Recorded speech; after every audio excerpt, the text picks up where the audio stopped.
Today I'm flying Wizz Air against my better judgment, but at least it's an A321neo which actually looks great, I've gotta say. The route is Stockholm to Gdansk, a short flight just enough to get a sense of what this ultra low-cost carrier is like, and if it's all hellish, well, it'll be over in under an hour.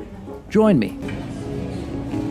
Alright, time to fly some Wizz Air for the first time. A321neo headed over to Gdansk in Poland. Very short flight.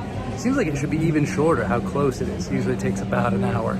This aircraft, under a year old, one of many new A321neos that Wizz Air is taking on. And interestingly enough, Wizz Air is the first, and I believe so far only, European operator to take A321neos built in China in their Tianjin facility.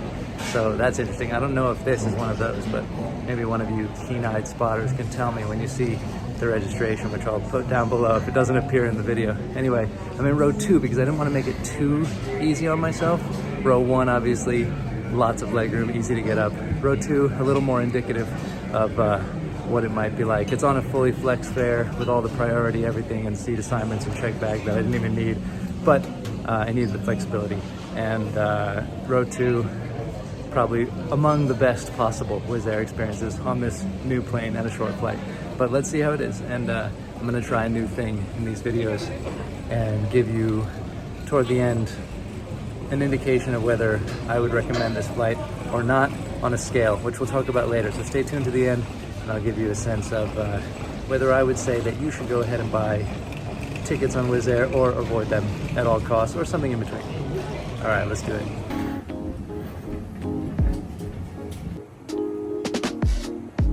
Well, okay, I mean, this is pretty okay. I expected bone-crunching legroom, and yes, I have relatively short legs, but this is totally reasonable. Why did I expect it to be so bad? Wizz packs 239 seats into these aircraft. To put that in context, that's only one seat less than an ANA 787-8, and it's quite a few more than their premium seat-heavy 777-300ER. Of course, today is going to be a little skewed because the flight is only 1/3 full, and I have the entire row to myself. And I should note, these seats are rock hard. This blue is also awful to look at, but on the other hand, I do like this pink magenta Wizz is rocking. I'm tempted to call this color purple so that you all will argue about it in the comments and drive up engagement, but I'm gonna resist that urge. Anyway, I say this is much better aesthetically than a Ryanair cabin on balance. And clearly row 1 is the one to get if you can. On this fully flex fare with all the bells and whistles, I could have chosen it at no extra cost. Remember that you can always check the flight details and what I paid to get onto this flight in the description.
I also love that they still have an in-flight magazine, plus this cute sick bag. They sell food and drink and other products on board naturally, but they had no hot drinks for some reason this morning, and all I wanted was a coffee, so I gave all that a miss.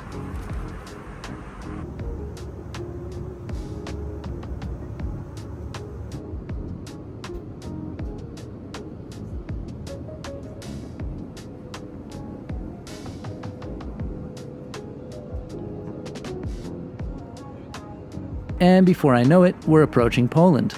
This was a quick and easy and honestly perfectly pleasant flight. If it had been full and we'd been doing a 4-hour flight, I wouldn't have been nearly so happy, of course. But honestly, I would still do it, I think, if I could get one of the extra legroom seats where I could get up easily and still have a window seat. So I wouldn't give this a strong buy rating, but this is definitely one to consider. If the situation is right, and if you can get either an amazing fare or an extra legroom seat, and especially on these newer Neos, I think this can be a decent way to fly. And if you luck out with an empty cabin, even better.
Well, that was a perfectly pleasant flight on Wizz Air.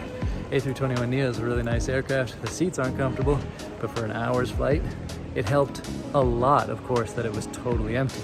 That made a huge difference, possibly the entire difference. If it had been packed and on a longer flight, those things can do hours and hours.